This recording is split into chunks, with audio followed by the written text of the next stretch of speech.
Hi guys, hi, this is Manu Mishra. Welcome you all on our YouTube official channel Law Prep Tutorial and to this session जिसमें आज हम एक बहुत ही important agenda को discuss करने वाले हैं एंड आप लोगों ने थंबनेल में और टाइटल में पढ़ ही लिया होगा it's regarding a 30 days plan for CLAT 2026, right?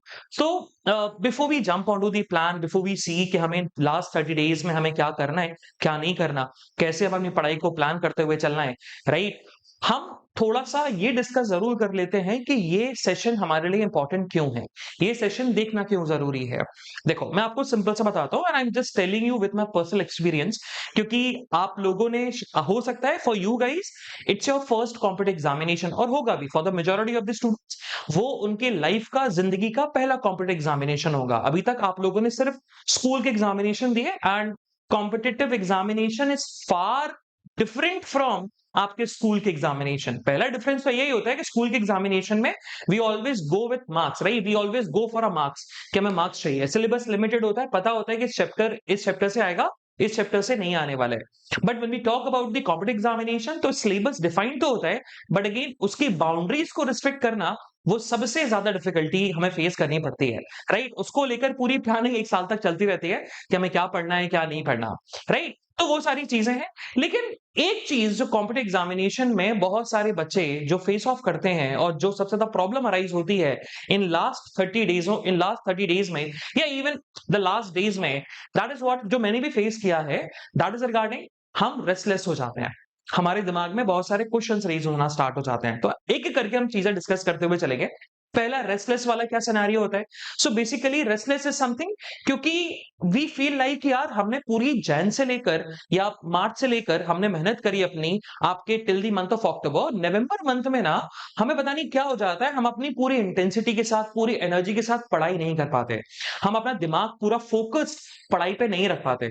हमने मेहनत करी है लेकिन लास्ट मंथ में पता नहीं ऐसा क्या फील हो जाता है, लास्ट मंथ पे अगर किसी मॉक में हमारा कम स्कोर आ गया तो हम बहुत डिसहार्टेन हो जाते हैं एंड वील फील लाइक यार हमारा एग्जामिनेशन में क्रैक नहीं, हमारे एग्जामिनेशन में अच्छा स्कोर नहीं आएगा and we won't be able to basically clear the examination. और ये चीज ना बहुत सारे बच्चों के साथ होती है। शायद ये चीज आप अगस्त में या जुलाई में फेस नहीं कर रहे थे या सितंबर में फेस नहीं कर रहे थे, now you guys are facing right in these last moment of the examination. तो पहली बात तो ये कि you are not the only one जो आप फेस कर रहे हो, मेजॉरिटी ऑफ द एस्पिरेंट जो कि क्लैट 2026 में बैठेगा वो सब ये फेस ऑफ करने वाले हैं और ये वो सब फेस कर रहे हैं। ऐसा नहीं है कि you are the unique one, no, ये सब फेस करते हुए चल रहे हैं। सो द पॉइंट इज, पहला हमें जो पहली चीज ओवरकम करनी है, we don't have to be restless, we don't have to be dishearten. Basically जो हिंदी में बोलते हैं ना कि हमें हार नहीं मानना है ना? तो हमें हार नहीं मानना है इन लास्ट डेज में, क्योंकि अगर हम लास्ट डेज में डिसहार्टेन हुए, रेस्टलेस हुए और हमने हमारा फोकस पढ़ाई से हटकर कहीं और लगाना स्टार्ट कर दिया, वैसे लगेगा भी नहीं वहां पर फोकस क्योंकि हमारे दिमाग में 24 घंटे पढ़ाई पढ़ाई और हमारा एग्जामिनेशन चल रहा होगा। लेकिन अगर हमने अपना फोकस थोड़ा सा भी डाइवर्ट किया तो वो हमारी प्रिपरेशन और हमारे रिजल्ट पर पूरे तरीके से इंपैक्ट डालने वाला है ना? तो पहला पॉइंट तो ये है। दूसरा पॉइंट जो सबसे ज्यादा दिमाग में घूमता रहता है कि यार हमारा ना डी डे वाले दिन क्या होने वाला है, मतलब ऑन 7th ऑफ दिसंबर, कि 7th ऑफ दिसंबर जब हमारे सामने क्लैट का पेपर आएगा तो क्या हम उस इंटेंसिटी के साथ, उस एनर्जी के साथ 100% हम अपना दे पाएंगे कि नहीं दे पाएंगे? ये हमेशा दिमाग में रहता है। क्या हम क्लैट क्रैक कर पा रहे हैं कि नहीं कर पा रहे? नहीं कर पाएंगे तो मेरे साथ क्या होगा? ये बहुत ज्यादा आपके दिमाग में नेगेटिव थॉट्स आते रहते हैं, राइट?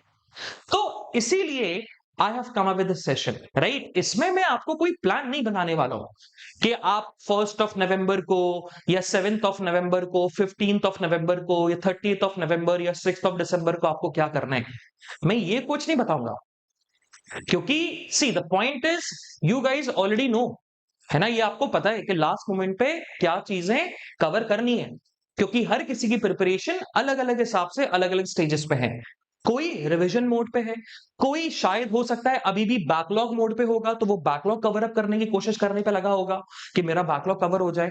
कोई होगा कि नहीं मेरा करंट अफेयर्स तो हो गया, I am very much confident in current affairs, I am बस बिट वरी अबाउट द सीएलके, तो सीएलके मुझे स्ट्रेंथन करना है। तो सबको अपनी कमियां पता है, सबको अपनी प्रोग्रेस पता है, सबको ये भी पता है कि उन्हें किस चीज पे काम करना है जिससे उनका स्कोर बूस्ट अप होता हुआ नजर आएगा। ये सब क्लैरिटी आप लोगों को है, राइट? लेकिन कुछ ऐसी चीजें हैं जहां पर मैं आपको इन्फॉर्म करने वाला हूं कि ये चीज आपको करते रहना है और ये चीज आपको नहीं करते रहना है। तो एक जनरल ओवरव्यू मैं आपको दूंगा। तो सबसे पहले मैं डूज एंड डोंट्स आपको बताऊंगा कि लास्ट 30 डेज में आपके डूज एंड डोंट्स क्या होने चाहिए, और फिर लास्ट में I will give you a broad plan in these last 30 days कि ब्रॉडर प्लान बेसिकली आपका क्या होना चाहिए। तो फर्स्ट वी डिस्कस के डूज क्या होने चाहिए, है ना? और बहुत ही सिंपल है, ये सब लोग जानते हैं कि डूज क्या है, डोंट्स क्या है, बट हमें कोई ना कोई चाहिए होता है जगाने वाला, हमें बताने वाला कि हमें क्या करना है और क्या नहीं करना, और ये क्यों करने के पीछे रीजन क्या है और ना करने के पीछे रीजन क्या है। ठीक है, देखिए सबसे पहले जब हम बात करते हैं, as you can see in the background, revision, right? I know majority of the students वो एक रिविजन और एक एनालिसिस, इन दो में आकर ना फंस जाते हैं। फंसना कुछ नहीं है, डिफिकल्ट टास्क नहीं है, बोरिंग टास्क है। तो जो चीज बोरिंग होती है ना, वो चीज हमारे लिए डिफिकल्ट बन जाती है। फैक्ट है, अगर मेरे लिए कोई चीज इंटरेस्टिंग है तो चाहे वो कितनी मेहनत वाला काम हो, जैसे अगर मुझे कोई स्पोर्ट्स फील्ड में डाल दिया जाए और स्पोर्ट्स फील्ड में बोले कि मनु तू दिन भर है, दिन भर तुझे क्रिकेट खेलना है, क्रिकेट खेल, मेरे से बेहतर दिन, मतलब मेरे लिए वो मेरी जिंदगी का सबसे बेहतर दिन होगा, सबसे बेस्ट डे होगा, राइट? सबसे बेस्ट डे होगा। But the point is cricket खेलना is way much difficult than sitting in a room in a AC और स्टडी करना, या एक चीज में पढ़ चुका हूं उसको पढ़ते हुए चलना। क्रिकेट खेलना डिफिकल्ट है बट इंटरेस्टिंग है। तो that is why I am not feeling restless, I am very much energetic, I am like मैंने अगर रात भर भी नहीं सोया ना तो भी मैं अगेन अपनी एनर्जी देता हुआ चलूंगा। लेकिन जब मुझे बोल दिया जाए कि एक रूम में बैठे, एसी आपका बढ़िया चल रहा है, आपको बस बैठ के ना जो आपने पढ़ लिया उसको रिवाइज करो, या आपने जो कर कर चुके हो, टेस्ट दे लिया, उस टेस्ट में आपको एनालाइज करना है कि आपने क्या कमियां करी, क्या कमियां नहीं करी, है ना? तो ये मेक श्योर करिए कि पढ़ने का मन किसी का नहीं होता, ये सबसे बड़ा फंडा है। 99% और इफ आई से 100% ऑफ द स्टूडेंट्स, किसी का भी मन नहीं होता कि अपने वो कॉम्पिटेटिव एग्जामिनेशन के लिए पढ़े, किसी का मन नहीं होता। अब आप बोलेंगे नहीं sir, there are some people जो बुक वॉर्म होते हैं, जिनको किताबें पढ़ने का शौक होता है। हाँ होता है, बट उन्हें एग्जामिनेशन पर्सपेक्टिव से किताबें पढ़ने का शौक नहीं होता। उन्हें अपनी नॉलेज के लिए, अपने इंटरेस्ट के हिसाब से बेसिकली वो बुक्स पढ़ते हुए चलते हैं, राइट? तो ये मेक श्योर करिए इंटरेस्ट किसी का नहीं है, आपको यूनिक नहीं है कि आपका मन नहीं कर रहा पढ़ने का, आप बस मेजोरिटी के साथ है ना? आप मेजोरिटी के साथ है, बल्कि अब अच्छी बात यह है कि आप यूनिक नहीं है, ठीक है? आप कोई अलग नहीं है। तो अगेन पॉइंट वही है कि एक एडवांटेज हमें यहां पर देखने को मिलेगा कि जहां पर 90% ऑफ द किड्स जो इस चीज को जानते हुए भी लैक करेंगे, नहीं करेंगे, वो चीज आपको करनी है ना? तो 90 वाले परसेंट में आपको नहीं आना है, you have to be within 10%, जहां पर आप अपना जो भी आपने पढ़ाई करा है, and I am not only restricting to current affairs, GK and GS, it is also applicable for English, CR, आपका आपका legal and QT as well, क्योंकि उनमें भी हमें थ्योरी होती है और थ्योरी को भी रिवाइज करना होता है। तो पहला टास्क डिवीजन हमें कभी नहीं भूलना है। सेकंड टास्क जो सेकंड डूज है, and that is what, that is QT की प्रैक्टिस करना, है ना? क्यूटी, मैं फिर से बोल रहा हूं, क्यूटी एक ऐसा सब्जेक्ट है जहां पर आप 12 आउट ऑफ 12 लेके आ सकते हो। आप 12 मार्क्स की तरह मत देखो उसको, आप ये देखो कि QT contribute 10% of the CLAT examination, CLAT 10% of the marks, total marks 10% है वो, और 10% मार्क्स आपको खुद पता है किसी भी एग्जामिनेशन में कितना बड़ा एज लेके आते हैं, राइट? मैं अगर बोल रहा हूं कि आउट ऑफ 12 अगर अभी आप 4 या 5 नंबर लेके आ रहे हो, और इन्हीं 4-5 नंबर को हम स्ट्रेच करके, प्रैक्टिस करके दिन में 1 घंटा या फिर 45 मिनट्स देकर, मेरा अगर स्ट्रेच करके आई एम गेटिंग 10 और 11 और इवन 12, क्योंकि एक ऐसा सब्जेक्ट है जहां पर आप फुल ऑन फुल मार्क्स लेके आ सकते हो, राइट? तो I think it's a very good deal, है ना? तो इसीलिए क्यूटी प्रैक्टिस हमें नहीं रोकना है, हमें क्यूटी प्रैक्टिस करना है, इवन लास्ट मोमेंट तक हमें क्यूटी प्रैक्टिस करते हुए चलना है। कुछ नहीं तो ऑब्जर्व करो कि यार क्वेश्चन सॉल्व कैसे हुआ, राइट? उस रिस्पेक्टिव पर्सन ने सॉल्व कैसे किया, फिर खुद इंडल्ज हो उस क्वेश्चन को सॉल्व करने के लिए। मैं गारंटी बोल रहा हूं, क्यूटी प्रैक्टिस करोगे, कभी भी आपको रिग्रेट नहीं होगा कि मैंने क्यूटी में टाइम क्यों दिया था, बल्कि आप खुद ये बोलोगे कि मैंने क्यूटी प्रैक्टिस करके ना बहुत बढ़िया काम किया है। क्यों? क्योंकि मेरी स्पीड बढ़ी, जिससे मैंने क्यूटी में जो टाइम देता था वो कम होगा। दूसरा, आपके मार्क्स इंप्रूव होंगे। क्यों?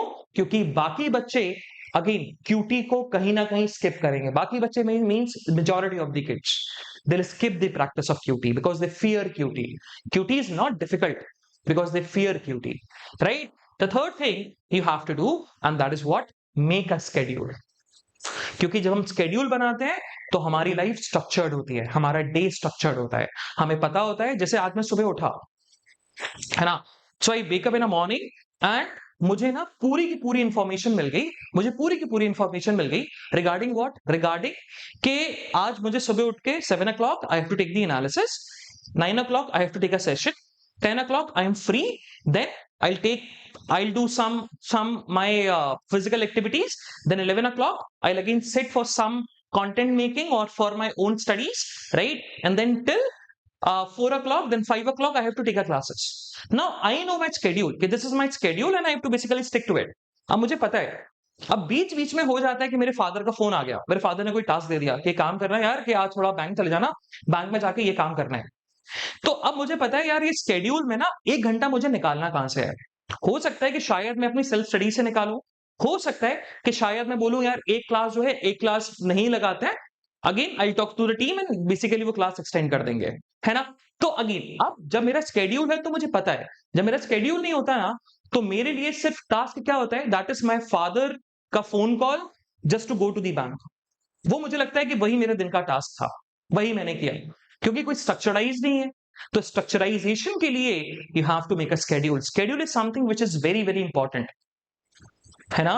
और for the last 30-35 days if you want to be a robot, अगर आपको लग रहा है कि सर स्केड्यूल बना के हम रोबोट बन जाएंगे क्या, तो आई थिंक बन लेना चाहिए, है ना। उसके बाद दिसंबर में यू आर टोटली फ्री, जो आपको करना है करो, मत बनिए रोबोट, ठीक है। Now, the fourth thing that you have to do, and that is what? That is do those things जो आपको काम रखे।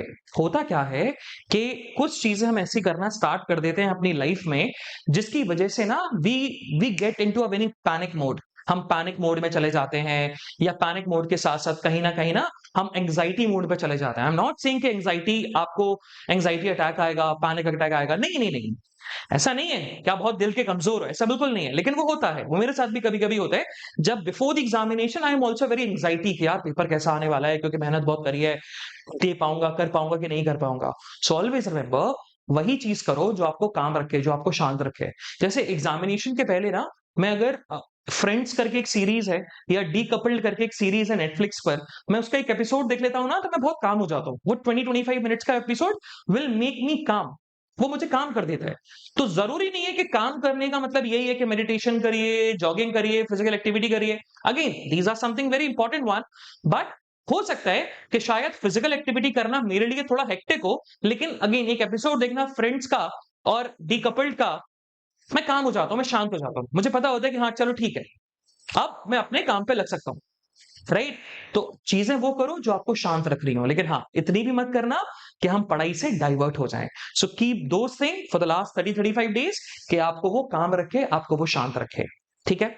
Now the point is what, that is this one, that is analysis. Revision हमने देखा, और दूसरा जो है वो एनालिसिस, क्योंकि एनालिसिस जब हम लास्ट मोमेंट पे एनालिसिस करते हैं तो हमें अपनी कमियां नजर आती हैं, और वही कमियां हम अपनी अगर इंप्रूव करेंगे जस्ट बिफोर द एग्जामिनेशन, तो हमें बार बार उसको रिवाइज नहीं करना पड़ेगा, हम डायरेक्टली उसको एग्जामिनेशन में इंप्लीमेंट करेंगे, है ना। तो एनालिसिस करना मत छोड़िए, एनालिसिस करते रहिए, हर टेस्ट का करिए, हर मॉक का करिए, हर क्वेश्चन का करिए, बहुत ज्यादा जरूरी है। अगर आपको पता है कि ये क्वेश्चन आपका सही है, आपकी रीजनिंग सही है, तो उसका एनालिसिस करने में 5 सेकंड से ज्यादा नहीं लगेगा, है ना। तो कभी इस वजह से स्किप मत करो उस चीज का एनालिसिस कि आप बहुत कॉन्फिडेंट थे, तो इसी वजह से मैंने एनालिसिस नहीं किया। अगर आप कॉन्फिडेंट हो, आपको पता है कि आपकी रीजनिंग सही है, सब कुछ बढ़िया है, तो एक 30 क्वेश्चन का एनालिसिस करने के लिए आपको मैक्स टू मैक्स 10 मिनट से ज्यादा नहीं लगने वाला है। और वो 10 मिनट्स का एनालिसिस आपके लिए बड़ा ही क्रूशियल होगा, क्योंकि वो आपके बेसिक्स को और स्ट्रेंथन करेगा। ऐसे क्वेश्चंस कैसे करने हैं, क्या स्कोर लाना है, उन सब पे आपको कमांड बनाता हुआ चलेगा, right? So these are something do's जो आपको करना है इन दीज लास्ट 30-35 डेज के अंदर। Now the next one will discuss the don'ts, है ना, कि हमें क्या नहीं करना है, क्या चूज नहीं करना है। सबसे पहले जब हम बात करें, जो सबसे बड़ा हमारे लिए एक हॉरर बना हुआ है, दैट इज सोशल मीडिया, है ना। ये सबके लिए, मेरे लिए भी है। शायद मैं इंस्टाग्राम नहीं चलाता, फेसबुक नहीं चलाता, but I jump to what, I jump to the X, formerly known as Twitter. I jump to what, I jump to YouTube. YouTube पे मैं बहुत सारी वीडियोस देखता हूँ एंड नेटफ्लिक्स देखता हूँ, है ना। तो अभी मैंने खुद बोला था नेटफ्लिक्स पे जाकर मैं फ्रेंड्स देखता हूँ, डीकपल के एक एपिसोड देखता हूँ, but the point is one episode 20-25 minutes चलेगा, लेकिन वही वो 20-25 मिनट स्ट्रेच होके 2 आवर 3 आवर हो रहा है ना। अगेन, एक तो हमारी एनर्जी ड्रेन कर रहा है वो, दूसरा वो हमारा टाइम वेस्ट भी कर रहा है। तो वो 2-3 घंटा तो टाइम वेस्ट हुआ, उसके अलावा 1-1.5 घंटा जो आपने उसको देखा, 1-1.5 घंटा आपकी एनर्जी ड्रेन हो जाएगी, आपकी इफेक्टिवनेस आपको कम नजर आएगी, है ना। तो सोशल मीडिया से जितना दूर रह सकते हैं उतना दूर रहिए। I would be recommending deactivate करो, है ना। पहले मुझे भी लगता था कि अगर मैंने ना फेसबुक छोड़ दिया या इंस्टाग्राम छोड़ दिया तो ना लोग मुझसे कनेक्ट कैसे होंगे, है ना। लोग मुझे बहुत सारे मैसेज करेंगे, मुझे पता कैसे लगेगा कि कौन मुझे मैसेज कर रहा है, कौन मुझे मैसेज नहीं कर रहा। मैंने एक बार करके देखा, मैंने 10 दिन के लिए अपना इंस्टाग्राम बंद किया, 10 दिन बाद खोल के देखा, किसी ने भी मुझे मैसेज नहीं किया था, apart from some of my friends, they have send me the memes and nothing else, no important nothing. तो मुझे समझ में आया कि यार अगर मैं सोशल मीडिया नहीं चला रहा हूं ना, तो मैं दुनिया से पीछे नहीं हो जाऊंगा। ऐसा कुछ नहीं कि मैं बहुत पीछे चला जाऊंगा, दुनिया से पीछे हो जाऊंगा, नहीं। It's just a fake world, it's just a virtual world, right. वहां पर लगता जरूर है हमें कि हम दुनिया से पीछे हो जाएंगे, बट रियलिटी में ऐसा कुछ नहीं है, आप बल्कि दुनिया से आगे होते हो, है ना, अगर सोशल मीडिया नहीं चला रहे हो तो, राइट। तो ये चीज आप मेक श्योर करिए कि आप सोशल मीडिया से दूर रहें। सेकंड, दैट इज हमारे साथ ही सबसे बड़ी प्रॉब्लम अराइज होती है, दैट इज कंपैरिजन करना, है ना। हम कंपैरिजन बहुत करते हैं, क्योंकि सर एक बच्चे का स्कोर तो ना 90 प्लस आ रहा है एंड लास्ट 10 डेज पहले, 15 डेज पहले, 30 डेज पहले आई एम स्टक एट 70 या 65। तो हम कंपैरिजन करते रहते हैं और वहां पर हमारी एनर्जी, हमारा मोटिवेशन सब पानी में चला जाता है एंड वी फील लाइक कि हमें बस फेलियर मिलने वाला है, सक्सेस हमें मिलेगी नहीं। मैं दो चीजें बोलूंगा, पहला, हर किसी का स्ट्रगल अपना अपना होता है, राइट। हर पर्सन का स्ट्रगल है, डिफरेंट स्ट्रगल है, लेकिन हर किसी की लाइफ में स्ट्रगल्स होता है। जो 90 मार्क्स लेके आ रहा है ना, वो भी परेशान है, उतना ही परेशान है जिसके 70-65 आ रहे हैं, पहला पॉइंट। सेकेंड पॉइंट, कि मैंने कई सारे ऐसे बच्चे देखे हैं, तो I am just speaking with an experience, it's a harsh truth. मैंने कई सारे ऐसे बच्चे देखे हैं जिन्होंने मॉक्स में 120 में से 90 देखा है, मैंने उनका 100 देखा है, इवन 110 प्लस देखा है उनका स्कोर, और मैंने ये तक देखा है कि उनका क्लैट करेक्ट नहीं हुआ।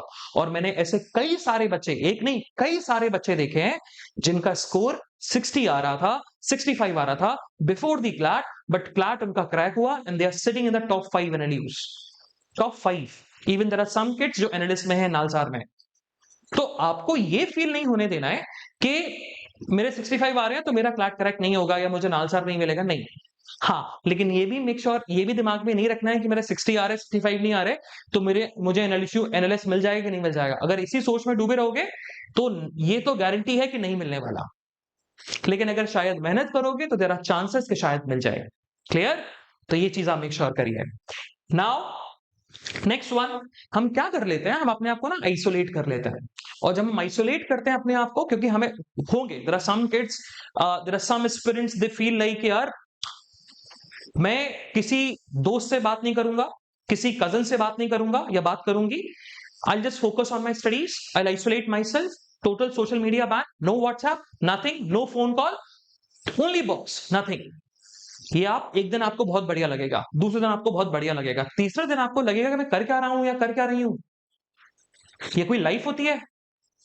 और फिर वो फ्रस्ट्रेशन आएगा, और वो फ्रस्ट्रेशन में होगा टाइम वेस्ट, राइट। और उस फ्रस्ट्रेशन से ओवर करना एक सबसे बड़ा चैलेंज हो जाता है। एग्जामिनेशन तो फिर गया बाद में, लेकिन वो तो बात का टास्क है, लेकिन उस फ्रस्ट्रेशन से निकलना हमारे लिए सबसे बड़ी प्रॉब्लमैटिक चीज है। तो इन लास्ट 30 डेज में ये नहीं करना है कि आप किसी दोस्तों से मुलाकात नहीं करो, बिल्कुल करो, बट अगेन उतना ही लिमिटेड रखिए, राइट, जिससे आपका शांत हो। फोन पे बात नहीं करना, ऐसा बिल्कुल नहीं है, फोन पे बात करिए, लिमिटेड करिए, राइट? बात करिए, जीके डिस्कस करो, बिल्कुल करते हुए चलो, आइसोलेट करने की जरूरत नहीं है। Next one, that is this one. This is something which is also the problem in my life. सबसे बड़ी problem है. That is before sleep, after sleep, scrolling the phone. Before sleep, I scroll for 2 hours. After wake up, I also scroll for 1 more hour. 3 घंटा ऊपर से नींद waste हुआ, है ना? नींद भी नहीं ली, आंखों को और दुख दिया, और ऊपर से फोन की बैटरी ड्रेन करी और 3 घंटा और वेस्ट कर दिया। ये नहीं करना है। वही पंजाबी वाला हाल नहीं होना चाहिए, है ना? कि जो पंजाबीज होते हैं ना, दे लाइक डाइट करेंगे, तो बिल्कुल सुबह से लेकर डाइटिंग चल रही है, लेकिन जैसे ही शाम के 6 बजे छोले भटूरे, लस्सी, फलाना टिकाना सब आ गया। वो नहीं कर रहे हैं कि मॉर्निंग से लेकर पूरा स्ट्रक्चर्ड रखा, फिर इवनिंग में रात में फोन चलाना बैठ गए, जिससे अगले दिन का टाइम वेस्ट पूरा होता हुआ नजर आएगा, अगले दिन का पूरा टाइम टेबल बिगड़ता हुआ नजर आया। ये चीज आपको नहीं करनी है, ठीक है? तो इन चीजों का आपको थोड़ा दिमाग में रखना है। These are the something dos and don'ts जो आपको दिमाग में रखते हुए चलना है। Now one more thing, that is about this one. ये specifically for the school going kids, ये थोड़ा यूनिक सा है, जो ड्रॉपर है उनके लिए एप्लीकेबल नहीं होता है, लेकिन जो स्कूल गोइंग किड्स हैं, क्योंकि अभी एक सीजन ऐसा आता है जहां पर ना एक्स्ट्रा करिकुलर एक्टिविटीज आपको बहुत देखने को मिलती हैं, तो please do make sure of that कि फॉर दीज 30 डेज 35 डेज आप थोड़ा सा एक्स्ट्रा करिकुलर एक्टिविटीज से थोड़ा दूर रहिए, अपना डिस्टेंस बना के रखिए, ठीक है? तो एक्स्ट्रा करिकुलर एक्टिविटीज से थोड़ा डिस्टेंस बना के आपको रखना पड़ेगा, ठीक है? तो ये डूज एंड डोंट्स से कुछ। Now I give you a proper थोड़ा सा स्ट्रक्चर्ड कि आपको क्या करते हुए चल। सबसे पहले आपको 20th नवंबर तक आपको क्या चीजें करनी है मैं आपको बताता हुआ चलता हूं। टिल 20th नवंबर आपका क्या टास्क होना चाहिए? पहला, जो भी आपके डाउट्स हैं, जिस भी सब्जेक्ट के, जिस भी टॉपिक के, जिस भी चीज के डाउट्स या मेंटोरशिप जो भी चाहिए, उन सारे के सारे या जो टॉपिक्स आपके बचे हुए हैं उनको आपको करना है। You have to do, right? You have to do till 20th November, till 20th November. Second, 20th नवंबर तक आप मेक श्योर करो कि आप 2 टाइम रिवाइज कर चुके हो, राइट? सारे सब्जेक्ट्स का रिविजन आपका 2 बार हो चुका हो। अगर आप एक बार कर चुके हो already, then again it's a high time कि आप सेकंड टाइम रिविजन करते हुए नजर आओ। तो ये चीज आपका 20th नवंबर तक हो जाना चाहिए। देन अगेन मैं ऑलवेज बोलता हूं कि तीनों चीजें इक्विवेलेंट होती हैं। व्हेन यू प्रैक्टिस, आपकी एक्यूरेसी इंप्रूव होगी, आपका टाइम मैनेजमेंट अच्छा होगा। लेकिन पहले स्टेप प्रैक्टिस होता है, दूसरा स्टेप एक्यूरेसी होता है, तीसरा स्टेप आपका टाइम मैनेजमेंट आता है, और the fifth part that is mock की फ्रीक्वेंसी। तो मॉक की फ्रीक्वेंसी को आपको मेक श्योर करते हुए चलना है कि मॉक की फ्रीक्वेंसी आप थोड़ी इंक्रीज करते हुए चलो। हफ्ते में 2 दिन आप मॉक दीजिए, बाकी दिन आप प्रैक्टिस सेशन दो। अगर आप कोप अप कर पाओ विद द एनालिसिस तो आप 3 मॉक भी दे सकते हो within a week. It's totally up to you, because mock makes its confident. और मॉक 2 घंटे का मॉक हमारे लिए फिर एक बहुत बड़ा टास्क नजर नहीं आता, तो इसीलिए 7 दिसंबर में हमारा जब एग्जामिनेशन होगा तो हमारे लिए एक बहुत बड़ा टास्क नहीं होगा, राइट? इट फील्स लाइक कि चलो एग्जामिनेशन था दे के आ गए, जो कि मैं एक हफ्ते में 3 बार दे रही थी, ठीक है? तो ये आप करते हुए चलिए, ये 20th नवंबर तक आपका प्लान होना चाहिए। नेक्स्ट जब हम यहां पर बात करते हैं, जो नेक्स्ट आपके 15-16 डेज बचे उनमें क्या होगा? आप रिविजन करोगे करंट अफेयर्स का, जो कि 20th नवंबर को तो आप कर ही चुके थे। फिर अगेन उसके बाद आप करंट अफेयर्स के टॉपिक्स को रिवाइज करो, जितना शॉर्ट कर सकते हो उतना शॉर्ट करो, जितने फैक्ट्स, जितने पॉइंटर्स अपने दिमाग में रखना चाहते हो उतने ही रखो। डेली 2 सेक्शंस की प्रैक्टिस करिए, daily stick to it. 2 sections की प्रैक्टिस करो, अगर कोप अप कर पाओ तो 3 भी कर सकते हो, ठीक है? देन मॉक्स ऑल्टरनेट डेज पे दीजिए। नाउ यहां पर वो 3 डेज वाला कॉन्सेप्ट आ जाता है, ऑल्टरनेट डेज पे आपको मॉक्स देना है, और ये कभी नहीं भूलना है एनालिसिस, क्योंकि एनालिसिस ही हमारे मॉक्स में स्कोर का इंप्रूवमेंट करेगा, और जो कि हमारे डी डे वाले दिन 7 और दिसंबर वाले दिन हमारे एग्जामिनेशन को क्या करने वाला है? हमारे एग्जामिनेशन को और एनहेंस करेगा, हमारे मार्क्स को और एनहेंस करता हुआ नजर आएगा, right? So guys, this is the point, these are the points that I want to discuss. Last में बस एक ही चीज बोलूंगा, इन दीज लास्ट 30 डेज जो मैं स्टार्टिंग में बोल भी रहा था, that is don't be restless, do not panic and feel anxiety, don't do that, be calm. शांत जितना रहोगे उतना इफेक्टिव आपकी पढ़ाई होते हुए नजर आएगी। बस ये 2 पॉइंट्स आपने दिमाग में रखेगा, बाकी डूज एंड डोंट्स मैंने बताए हुए हैं। जस्ट अपने कानों में ईयरफोन्स लगाओ, फोन को साइड में रखो और इस सेशन को सुनते हुए चलो। है ना? आपको बहुत सारी चीज़ें जब हम वीडियो देखते हैं तो शायद हमें उतना ज़्यादा सिंक इन नहीं कर पाते, लेकिन आँख बंद करके जब हम ध्यान से सुनते हैं, तो बहुत सारी चीज़ें हम सिंक इन करते हुए चलते हैं। So do that, right? एक बार करके देखना, आपको खुद समझ में आएगा कि कितना इफेक्टिव आपके लिए ये चीज़ होने वाली है। चलो, सो गाइज़ आज के लिए इतना ही रखते हैं, है ना? बाकी मिलेंगे नेक्स्ट सेशन में with more knowledge, with more excitement, with more love and I hope क्या टच वुड सबका क्लैट ट्रैक हो, राइट? एंड सब लोग जिनकी जो एक्सपेक्टेशन है, एक्सपेक्टेशन के ऊपर आपके मार्क्स आए। I hope for that. बाकी मिलते रहेंगे, मिलेंगे। Bye bye, have fun and enjoy your day. Bye bye guys, bye bye.